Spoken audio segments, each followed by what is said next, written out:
Gastric carcinoma is an exceptionally fast-moving disease. It multiplies and spreads at a pace that rapidly outstrips standard detection methods, meaning the cancer is often well advanced before a patient ever experiences a single symptom. Because the disease spreads so aggressively, 50% of patients are instantly disqualified from any surgical exploration. Of the remaining 50% whose abdomens are opened, half have tumors deemed unsuitable for removal, limiting surgeons entirely to non-curative palliative care. That leaves a very small fraction of the original population eligible for radical surgery. And among this final, highly vetted group, only 5% will survive longer than 5 years. Making it to the operating table for a radical gastrectomy does not guarantee a cure. It means a patient has survived a punishing statistical filter, simply to earn a fighting chance. When a patient clears that initial filter, the surgeon performs a laparotomy, opening the abdomen to visually map the exact extent of the tumor in real time. They immediately hunt for absolute contraindications, hard physical stops to the surgery. They look locally first, checking if the mass is cemented to the pancreas or firmly anchored to the posterior abdominal wall. Next, they scan for distant spread. The surgeon inspects the liver for multiple secondary nodules and palpates the pelvis, lungs, and bones to check for metastases.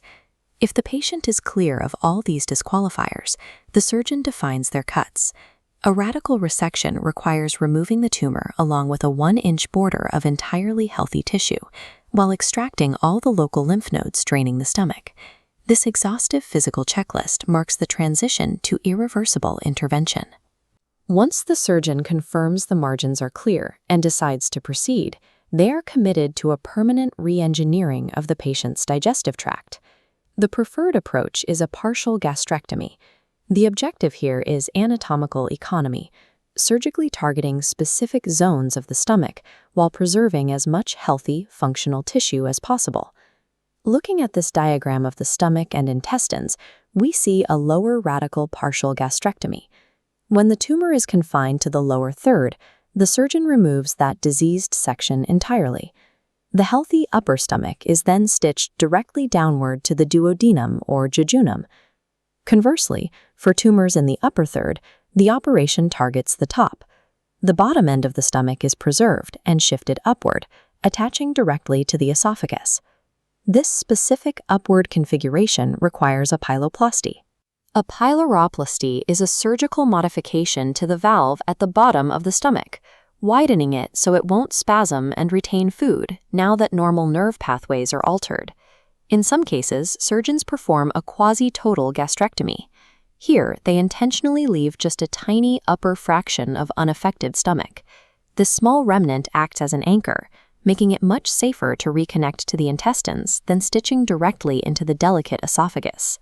By mapping their cuts directly to the geography of the tumor, surgeons execute targeted strikes. They minimize collateral damage and maintain maximum natural digestive function.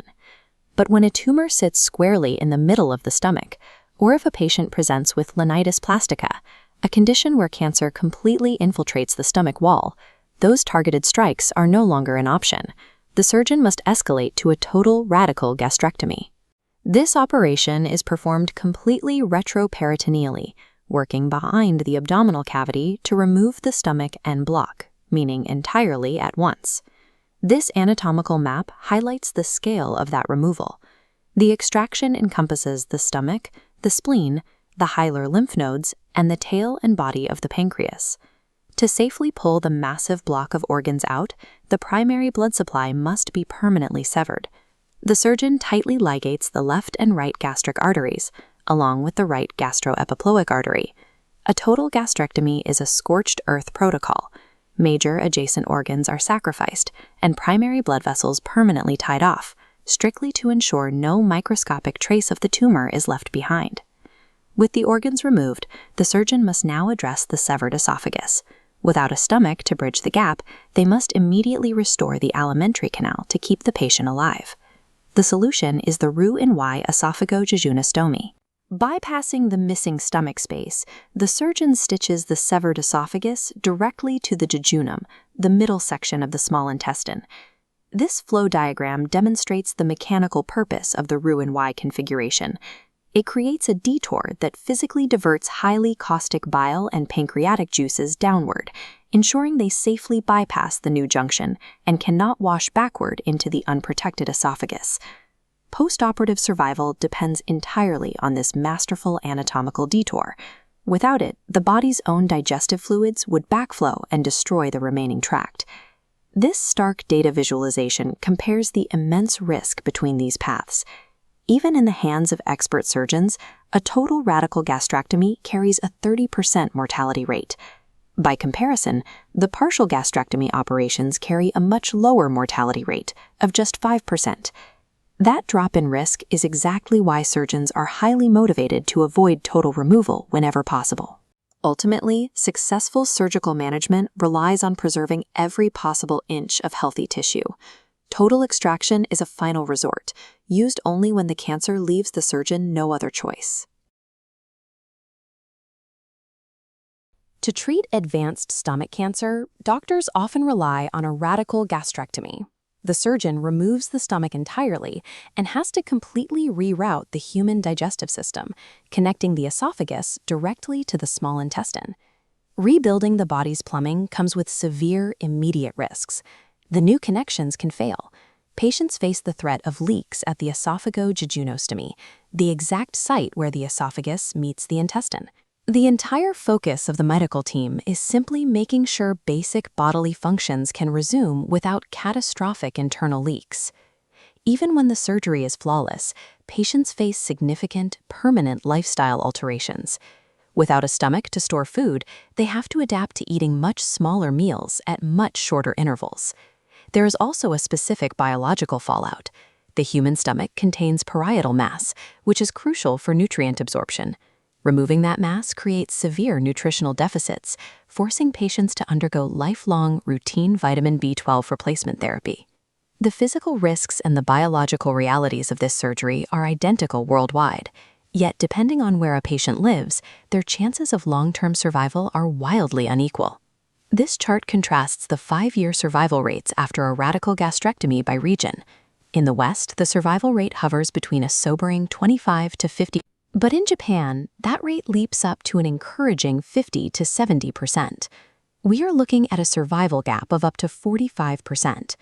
If the physical removal of the stomach is mechanically the same everywhere, we have to ask why the long-term outcomes are so vastly different. To understand this gap, we first have to look at why doctors cannot simply rely on standard non-surgical backups to cure advanced gastric cancer. This model illustrates the challenge with radiotherapy. The stomach is surrounded by highly radiosensitive tissues.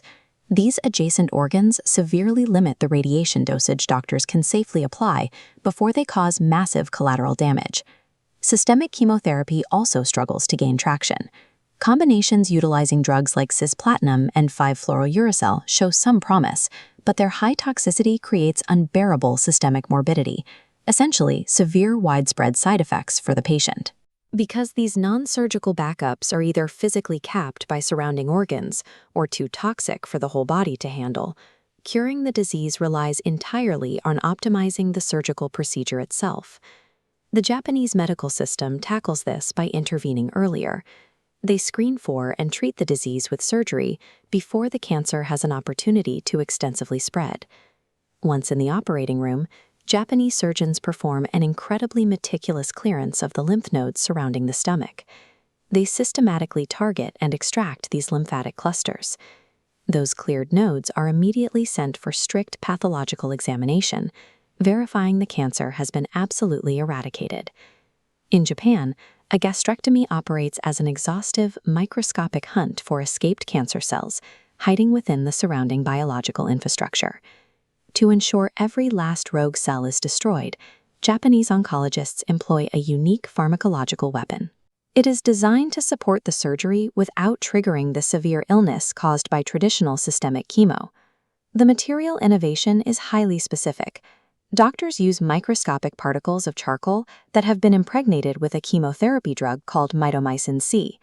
Instead of pumping through the bloodstream, charcoal is delivered directly into the peritoneal cavity, bypassing the vascular system entirely.